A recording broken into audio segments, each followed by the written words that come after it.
Patay ang isang lalaki matapos makuryente sa Quezon City kanina madaling araw. Ang lalaki nagkakabit daw ng jumper.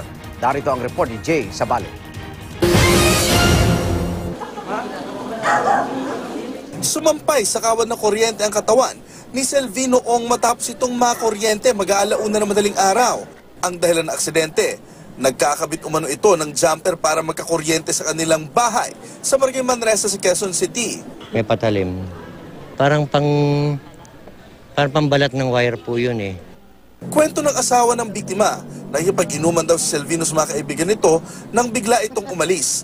Nagulat na lamang daw siya nang may nagsabing na kuryente ang asawa. Hindi naman ito itinanggi ni Aling Yolanda na nagkakabit ng jumper si Selvino.